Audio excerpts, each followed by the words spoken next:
নির্বাচনের তফসিল ঘোষণার সময় জানালেন সিইসি।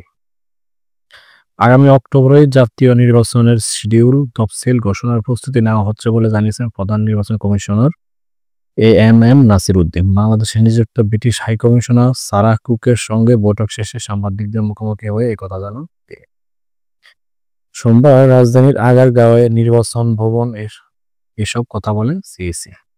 জাতীয় নির্বাচনের ট্রেনে উঠেছে কিনা সাংবাদিকদের এমন প্রশ্নে সিওআইসি বলেন, প্রধান উপদেষ্টা যেদিন ঘোষণা দিয়েছেন সেদিন থেকেই আমরা জাতীয় নির্বাচনের প্রস্তুতি নিয়ে কাজ করছি।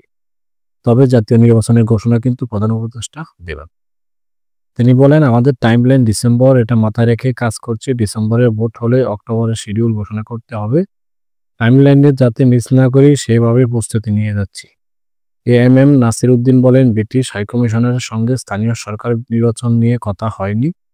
আগামী ত্রয়োদশ জাতীয় সংসদ নির্বাচনের প্রস্তুতি নিয়ে কথা হয়েছে। আমরা আমাদের প্রস্তুতি জানিয়েছি, আমরা তাদের কাছে সহায়তা চেয়েছি। প্রার্থীর এজেন্ট ও পর্যবেক্ষকদের প্রশিক্ষণ দিতে সহায়তা চেয়েছি। তারা আমাদের হেল্প করতে চান, কী ধরনের সহযোগিতা লাগবে তা জানতে চেয়েছেন।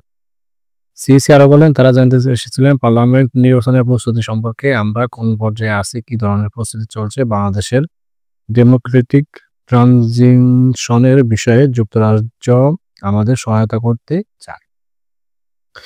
বিদেশি পর্যবেক্ষক সম্পর্কে তারা জানতে চেয়েছেন, আমরা সবকিছু জানিয়েছি। আমরা যা কিছু করছি জানিয়েছি। ভোটার নিবন্ধন ও পার্টির নিবন্ধন বিষয়ে আমরা জানিয়েছি।